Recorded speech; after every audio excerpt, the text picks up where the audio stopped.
Bismillahirrahmanirrahim. Di sini saya Fauzia Fitria Fajrin dengan NIM 32122120009 akan memaparkan tugas teknik pengolahan limbah, yaitu limbah padat. Pengertian limbah padat. Limbah adalah buangan yang dihasilkan dari suatu proses produksi, baik industri maupun domestik atau rumah tangga, yang lebih dikenal sebagai sampah, yang kehadirannya pada suatu saat dan tempat tertentu tidak dikehendaki lingkungan karena tidak memiliki nilai ekonomis. Menurut Undang-Undang Republik Indonesia Nomor 32 Tahun 2009 tentang perlindungan dan pengolahan lingkungan hidup, limbah adalah sisa suatu usaha dan atau kegiatan. Dan limbah padat sering diartikan sebagai hasil kegiatan manusia yang dianggap tidak memiliki nilai dan kemudian dibuang. Sumber dan jenis limbah padat. Sumber penghasil limbah padat itu ada pemukiman, jenisnya sisa makanan, kertas, karton atau kardus, plastik, tekstil, kayu dan kayu, kaca. Komersial, sumbernya komersial itu ada kertas, kardus, plastik, kayu, limbah berbahaya, logam. Institusional, kertas, kardus, karton, plastik, kayu, limbah berbahaya, logam. Dan di sini perbedaannya pemukiman, komersial, institusional itu berdasarkan sumbernya ya. Kalau institusional dari institusi, kalau pemukiman dari pemukiman hasil kegiatan kayak rumah tangga. Kemudian kalau komersial itu hasil aktivitas pusat kota. Dan institusional institusi seperti pusat pemerintahan, sekolah, penjara, rumah sakit. Kalau konstruksi sendiri ada kayu, baja, beton, tanah ya, aktivitas konstruksi. Kemudian ada pelayanan umum. Di pelayanan umum itu berasal dari pelayanan umum. Ada penyapuan jalan, tempat parkir, pantai, tempat rekreasi, instalasi pengolahan. Instalasi pengolahan seperti instalasi pengolahan air bersih, air kotor, itu ada jenisnya itu lumpur hasil pengolahan. Berasal dari industri seperti aktivitas pabrik ya. Konstruksi industri ringan atau berat, instalasi kimia. Jadi jenis limbahnya seperti sisa material, sisa makanan, debu, dan limbah padat konstruksi. Kemudian ada pertanian dan peternakan. Pertanian dan peternakan sendiri itu berasal dari pertanian peternakan. Contohnya dari banyak kotoran hewan peternakan,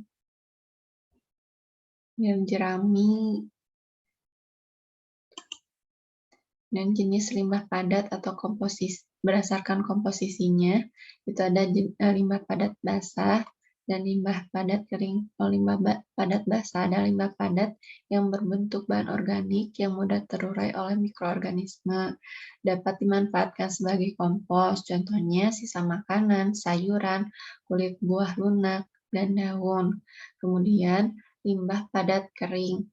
Limbah padat kering yang itu merupakan limbah padat yang berbentuk bahan organik dan anorganik. Kemudian dapat dimanfaatkan kembali menjadi produk lain yang bermanfaat. Contoh kertas, plastik, wadah pembungkusan, makanan atau minuman, kaleng, kayu, logam, dan gelas atau kaca. Kemudian klasifikasi limbah padat berdasarkan istilah atau teknisnya itu ada garbage. Garbage itu bahan organik yang mudah membusuk, mudah terurai oleh mikroorganisme atau biodegradable. Kemudian rubbish itu bahan organik, tidak mudah membusuk dan tidak mudah terurai oleh mikroorganisme atau non-biodegradable. Contohnya selulose, kertas, plastik. Kemudian ada ashes atau debu atau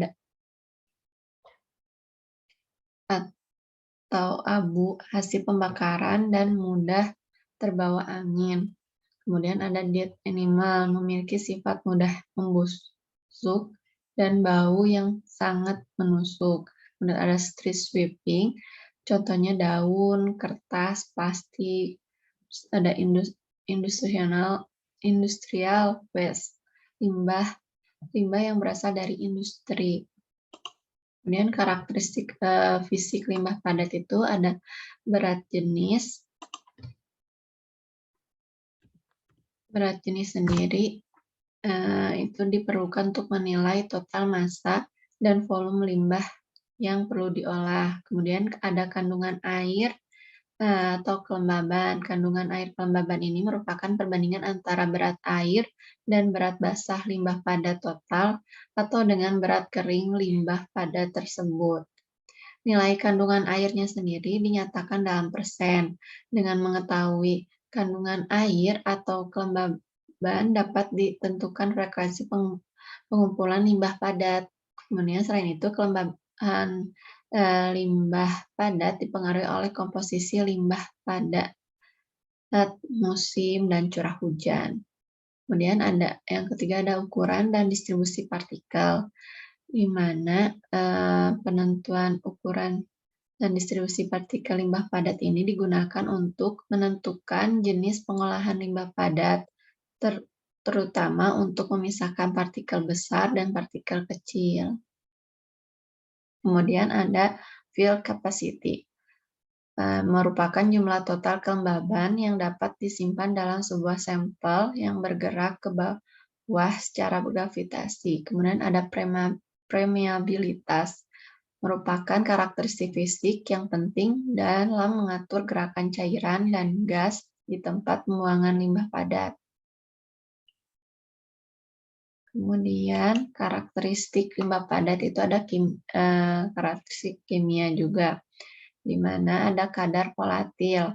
Penentuan kadar volatil limbah padat bertujuan untuk memperkirakan seberapa besar efektivitas pengurangan reduksi limbah padat menggunakan metode pembakaran bioteknologi tinggi. Kemudian ada kadar abu.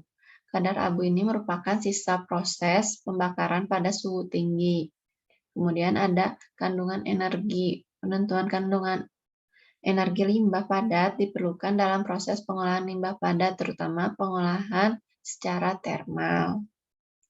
Kemudian ada karakteristik biologi, yaitu jumlah lalat, di mana kehadiran atau jumlah lalat dilakukan dengan meletakkan alat flygrill di atas tumpukan limbah padat sesuai dengan masing-masing klasifikasinya. Rata-rata kehadiran lalat dalam sampel adalah 7 ekor. Dengan demikian, semakin besar timbunan limbah padat dan komposisinya, maka kehadiran dan jumlah lalat pun semakin besar. Kemudian ada pengolahan limbah padat, di mana pengolahan limbah padat dalam upaya masyarakat itu ada 4R. Apa itu 4R? Ada reduce.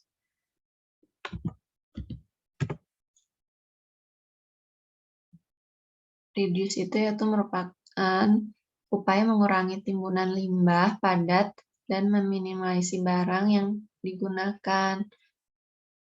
Kemudian ada reuse, upaya menghindari pemakaian barang yang sekali pakai atau langsung buang. Kemudian, jadi diupayakan untuk menggunakan barang-barang yang dapat digunakan kembali. Kemudian ada recycle, upaya mendaur ulang barang-barang yang tidak terpakai lagi. Kemudian ada recovery, yaitu upaya untuk memanfaatkan kembali barang-barang yang sudah tidak terpakai dengan meneliti kembali barang-barang tersebut sebelum dibuang.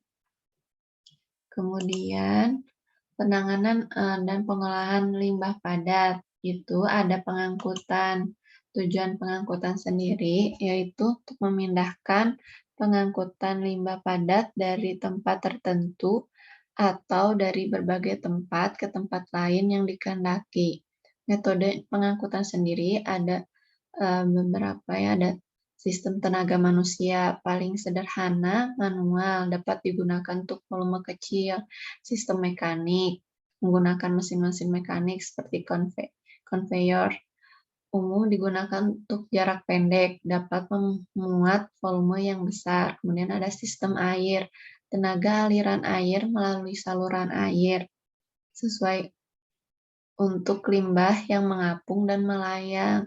Kemudian ada sistem udara, tenaga aliran udara melalui saluran khusus yang tertutup, cukup efektif untuk pengangkutan jarak dekat, ringan, dan kecil. Kemudian ada sistem otomotif menggunakan kendaraan beroda atau bermotor dan fleksibel. Kemudian ada menggunakan sistem rel kereta api menggunakan rel khusus. Kemudian ada sistem pesawat terbang, ada sistem kapal laut, pesawat terbang dengan pesawat terbang, kapal laut dengan kapal laut. Dan ada yang kedua ada pengumpulan bertujuan untuk memudahkan pengangkutan ke tempat tujuan. Kemudian ada penyimpanan bertujuan untuk menjaga limbah padat agar tidak terjadi perubahan yang tidak dikehendaki seperti pembusukan, sehingga mempunyai tutup atau penutup wadah, pengatur kelembaban, pengapan, dan refrigerator, dan lain-lain. Kemudian ada pengolahan pendahuluan. Itu prinsipnya menyiapkan bahan masukan limbah padat yang akan diolah sehingga sesuai dengan karakteristik dan teknologi pengolahannya. Kemudian ada dua macam, ada separasi atau pemisahan dan pengecilan ukuran atau size reduction. Separasi sendiri ada macamnya, ada sortasi tangan atau hand sortation, ada sederhana tenaga manual untuk limbah yang berukuran besar dan kering. Terus ada penyaringan berdasarkan pada ukuran fisik bahan. Dan ada sistem magnetik, efektif untuk limbah yang bersifat magnetik dan non-magnetik. Menggunakan alat magnetik untuk menarik limbah magnetik. Kemudian ada pemisahan sistem udara, bahan-bahan yang ringan dan kering, memiliki prinsip perbedaan densitas bahan dengan menggunakan aliran bahan yang dihembuskan. Kemudian cukup baik untuk mengklasifikasikan ukuran bahan menjadi beberapa bagian. Kemudian ada pemisahan sistem optikal, memanfaatkan refleksi cahaya yang akan diterima fotosel.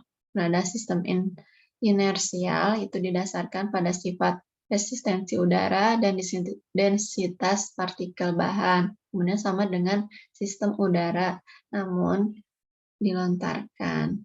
Kemudian ada pemisahan sistem elektrostatik, ada pemuatan atau listrik. Terus ada pemisahan sistem arus eddy, menggunakan fenomena arus eddy, perubahan flux magnetik dan akan menginduksi bahan. Kemudian ada pemisahan sistem flotasi, mengapungkan bahan yang memiliki bobot jenis kecil. Terus pengolahan pendahuluan itu ada berdasarkan pengecilan ukuran atau size reduction, itu ada primer, itu ada menggunakan hammer mill, dan ada sekunder atau menggunakan ada grinder, yeast mill, wet pulper. Kemudian macam-macam pengolahan sendiri ada secara termal. Secara termal itu ada insinerasi. Insinerasi itu pembakaran sempurna limbah padat yang dapat dibakar. Penurunan volume sampai 70%, menghasilkan residu yang bersifat anorganik. Jika diperlukan dapat digunakan sebagai sumber energi. Suhunya sekitar 1500 sampai 1800 derajat Fahrenheit. Kemudian ada pirolis, di mana pirolis ini adalah proses dekomposisi senyawa kimia dengan suhu tinggi dengan pembakaran yang tidak sempurna. Kemudian ada cross-linking, isomerasi, deoksigenasi, denitrogenisasi. menghasilkan gas-gas primer H2, CO, CO2, dan juga menghasilkan residu. Kemudian ada proses reduksi dan penguraian atau digestion. Ada kompos atau pengomposan atau composting. Prinsipnya menurunkan atau mendegradasi bahan-bahan organik secara terkontrol dengan mempergunakan aktivitas mikroorganisme. Beberapa kondisi yang diperlukan itu ada suhu, kelembaban, kadar air. Kemudian dapat dilakukan secara aerob dan anaerob. Dan tahapannya itu penimbahan, pemisahan, pemotongan, pengomposan, sortasi produk, dan pengemasan. Kemudian ada anaerobic digestion atau pencernaan anaerobik, itu untuk memproduksi gas-gas seperti metana, CO2 tanpa ada oksigen. Kemudian ada secara penumpukan. Penumpukan itu ada dumping, penumpukan tanpa penutupan, open dam atau sea dam. Potensial menimbulkan pencemaran lingkungan dan sumber penyakit. Terus ada juga sanitary landfill, metode terkontrol penumpukan dan dengan penutupan. Beberapa metodenya ada parit, lapangan, dataran rendah, dan jurang. Yes, ya, penjelasan dari saya ini sumber-sumber daftar pustakanya ya. Terima kasih. Sekian penjelasan dari saya. Semoga dapat memenuhi tugas ketiga ini dalam teknologi pengolahan limbah. Terima kasih.